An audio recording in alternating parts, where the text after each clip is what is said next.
வந்து we should remember அப்படினா first step is nothing but assume any direction. ஒரு loop நம்ம எடுத்துக்கிறோம்னா அந்த loopல என்ன directionல actual current flow ஆகுதுன்னு நமக்கு இனிஷியலா தெரியாது. So அப்ப நம்ம என்ன பண்ணனும் அப்படினா we should assume the direction of the current whether in clockwise or in anti-clockwise direction. Clockwise லயோ இல்ல anti-clockwise லயோ எதுல வேணா நம்ம எடுத்துக்கலாம். So first thing we should assume any direction. Second one, EMF எப்ப நம்ம பாசிட்டிவ்னு எடுத்துக்கணும்னா அந்த க்ளோஸ்ட் லூப்ல இருக்கிற பேட்டரி நம்ம அசியூம் பண்ண டைரக்ஷன்லயே கரண்ட்டை ரிலீஸ் பண்ணுது அப்படிங்கிறப்ப EMF பாசிட்டிவ்னு எடுத்துக்கணும். சப்போஸ் நம்ம அசியூம் பண்ண டைரக்ஷனுக்கும் அது லீவ் பண்ற கரண்டோட டைரக்ஷனும் ஆப்போசிட்டா இருக்குன்னா அப்ப the EMF should be taken as negative.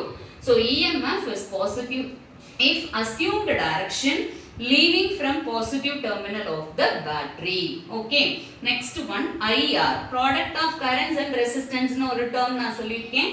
So அந்த IR வந்து எப்ப நம்ம பாசிட்டிவ் அப்படினு எடுத்துக்கணும்னா அந்த R வழியா அதாவது அந்த ரெசிஸ்டர் வழியா flow ஆகிற கரண்ட்டும் நம்ம அசியூம் பண்ணியிருக்கிற டைரக்ஷனும் அதாவது டைரக்ஷன் ஆஃப் த கரண்ட்டும் நம்ம அசியூம் பண்ணியிருக்கிற டைரக்ஷன் ஆஃப் த கரண்ட்டும் சேமா இருக்கும்போது that should be taken as positive.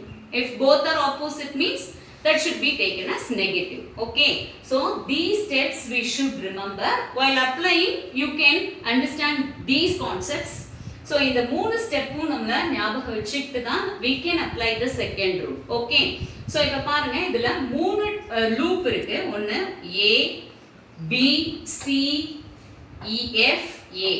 Okay, so A B C F A இது ஒரு loop. Second F C D E F இது ஒரு லூப். அடுத்தது A B D E A இது ஒரு லூப். ஓகே, சோ இந்த ஒவ்வொரு லூப்புக்கும் தனித்தனியா இந்த ஸ்டெப்ஸ் ஞாபகம் வச்சுட்டு we are going to use the second rule, apply the second rule. Okay, see here. So first we are going to consider the closed loop A B C F A. See here, A B C F A. Okay, so in the first loop la battery எங்க இருக்கு அப்படினு பார்த்தா this is the cell இருக்கு. cell EMF of the cell is E2. Okay, so அப்ப algebraic sumல ஒரே ஒரு செல் தான் இருந்துச்சுனா வெறும் E2 மட்டும் எழுதிட்டா போதும். ரெண்டு செல் இருந்துச்சுனா அப்ப ரெண்டு செல் EMF E1 E2 னு எழுதிக்கணும். சோ இப்போ ஒரு செல் தான் இருக்கனால E2 is equal to நான் என்ன சைன்லாம் அப்ளை பண்ணல, பிளஸ்ஸா மைனஸாங்கறதை என்ன predict பண்ணல, ஜஸ்ட் நான் எழுதிட்டேன். ஓகே, சோ அப்ப ஒரே ஒரு செல் தான் இருக்கு. algebraic sum of the EMF அப்படிங்கற இடத்துல EMF of single cell, that is E2. so E2 is equal to, okay, next one, product of the resistance and current. அத சொல்றதுக்கு முன்னாடி I will tell you, see here, this cell E1 பாசிட்டிவ்ல இருந்து தான் current வெளியில வரும்ங்கிறது தெரியும் இல்லையா? இந்த மாதிரி சிம்பிளா நமக்கு சர்க்யூட் கொடுத்துட்டாலே அதுல என்ன டைரக்ஷன்ல கரண்ட் ஃப்ளோ ஆகும் அப்படிங்கறத நம்ம வந்து என்ன பண்ணிடலாம், predict பண்ணிடலாம். சோ அப்ப இதுல இருந்து கரண்ட் வெளில வருது. அந்த கரண்ட் வந்து நான் I1 எடுத்துக்கிறேன். சோ டெஃபினட்டா இங்க எந்த ஜங்ஷன்ஸும் கிடையாது. சோ அதே I1 ன்ற கரண்ட் தான் இந்த ரிம்லயும் பாஸ் ஆகும். சோ இங்க கவனிங்க, this is the cell E2.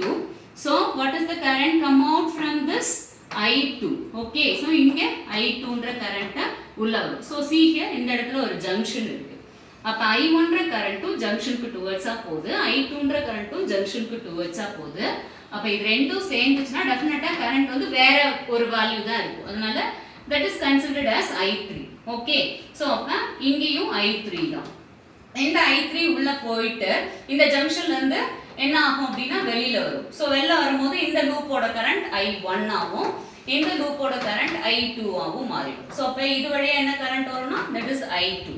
Clear? So இப்ப பாருங்க, ஒவ்வொரு ரெசிஸ்டர் வழியாவும் என்ன கரண்ட் ஃப்ளோ ஆகுதுங்கறதை இப்ப நம்ம predict பண்ணிட்டோம். ஓகே, சோ அப்ப R1 வழியா என்ன கரண்ட் ஃப்ளோ ஆகும், I1. R2 வழியா I3, R3 வழியா I2.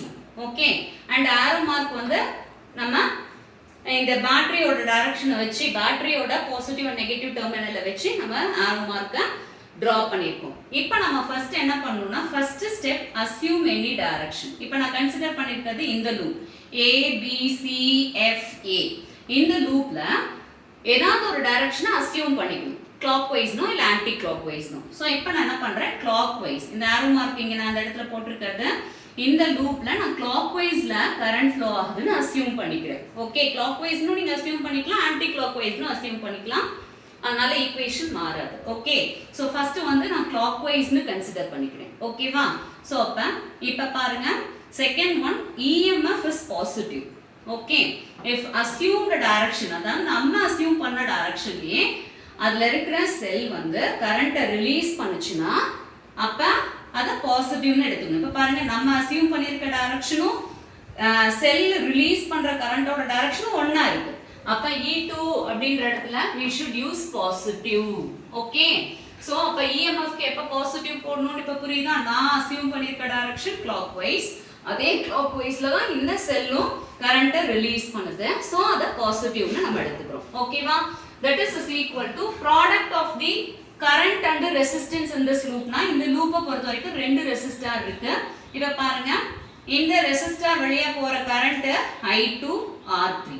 so see here I2 R3.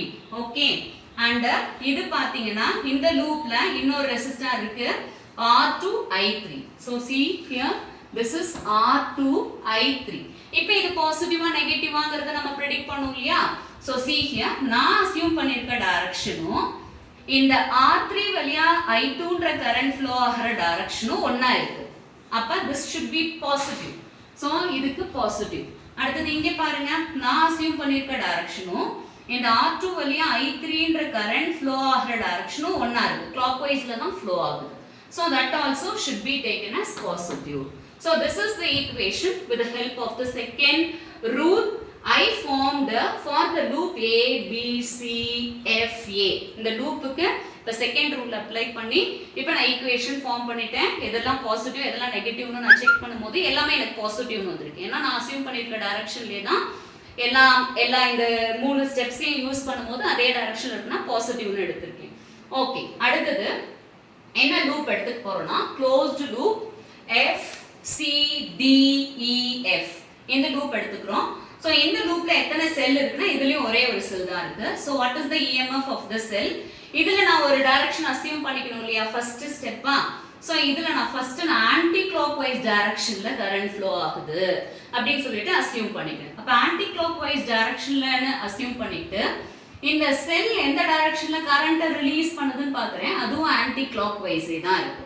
so அப்ப E1 அப்படிங்கறத நான் பாசிட்டிவ்னு எடுத்துக்கலாம். okay, so E1 is taken as positive because my assumed direction as well as the current released by the cell both are in the same direction, so it is positive. okay, so that is equal to, இப்போ இதுல எத்தனை resistor இருக்குன்னா ரெண்டு resistor இருக்கு. so see here R1 R2. R1 வழியா என்ன current flow ஆகுதுன்னா I1, R2 வழியா என்ன current flow ஆகுதுன்னா I3. so இப்போ நான் அசியூம் பண்ணிருக்க டைரக்ஷன்லயே அது வழியா current flow ஆகுதான்னு நான் செக் பண்றேன்.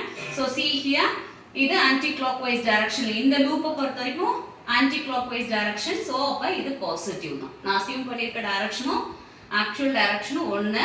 சோ அதனால R2 I3 is positive. இந்த இடத்துல செக் பண்ணா இதுவும் அதே தான். assumed direction and actual direction of I1 through R1 is same. so that also taken as positive. Are you clear? so this is the equation using the second rule for the loop 2 I formed. and எப்படி positive போட்டங்கிறது I explained. so in the next one இப்போ நான் consider பண்ற loop A B D E A. okay, so இந்த லூப்பை பொறுத்த வரைக்கும் எப்படி நான் யூஸ் பண்றேன்னா ரெண்டு செல் இருக்கு.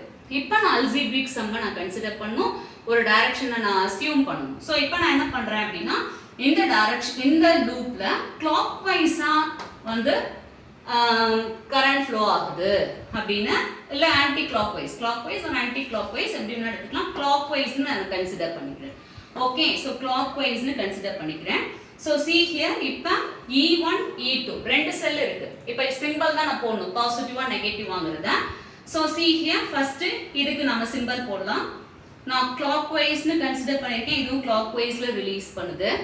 ஓகே, சோ அப்ப இதுக்கு பாசிட்டிவ், E2 க்கு பாசிட்டிவ். ஓகே, E1 கன்சிடர் பண்ணுங்க. நான் clockwise-னு கன்சிடர் பண்ணிருக்கேன், ஆனா E1 releases the current in anti-clockwise direction. Okay, so அப்ப E1 க்கு minus. Again I'll explain you. நான் இப்போ இந்த இதெல்லாம் நான் அழிச்சிடுறேன் உங்களுக்கு கன்ஃபியூஸ் ஆகாமல் இருக்குங்கிறதுக்காக. இப்போ நான் கன்சிடர் பண்ணியிருக்க loop A B C D E F A இந்த ஃபுல் லூப்பையும் நான் கன்சிடர் பண்ணியிருக்கேன். ஓகேவா? இந்த லூப்ல algebraic sum of the EMF அப்படின்னு பார்க்குறப்ப ஃபர்ஸ்ட் E1 E2 ரெண்டு செல் இருக்கனால அதை எழுதிட்டேன். அதுக்கப்புறம் நான் simple I put as positive and negative. So நான் அசியூம் பண்ணியிருக்க டைரக்ஷன் கிளாக் வைஸ். ஸோ அப்போ கிளாக் வைஸில் எந்த செல் வந்து கரண்ட்டை ரிலீஸ் பண்ணுதோ அதோட EMF பாசிட்டிவ்னு எடுத்துக்கணும். So E2 releases the current in clockwise, so E2 is positive. But E1 releases the current in anti-clockwise direction, so that is taken as negative. Okay, so that's all. இங்க இந்த லூப்பை பொறுத்த வரைக்கும் எத்தனை resistor இருக்குன்னு பார்த்தா இந்த ரெண்டு ரெசிஸ்டார் தான். இந்த ரெசிஸ்டார் நம்ம கன்சிடர் பண்ணக்கூடாது. ஸோ அப்போ R1 R3 அளவு. ஸோ பாருங்க R1 வழியா போற கரண்ட்டை நான் அசியூம் பண்ணியிருக்க டைரக்ஷனுக்கு ஆப்போசிட்டா இருக்கு. ஓகே, ஸோ அப்போ நான் அசியூம் பண்ணியிருக்க டைரக்ஷனுக்கு ஆப்போசிட்டா இருக்கனால I1 into R1 is taken as negative. Okay, so here if I check, I2 current is flowing through the R3 in the clockwise direction, which is same as that of my assumed direction. So that is taken as positive. Okay, so that's all about this.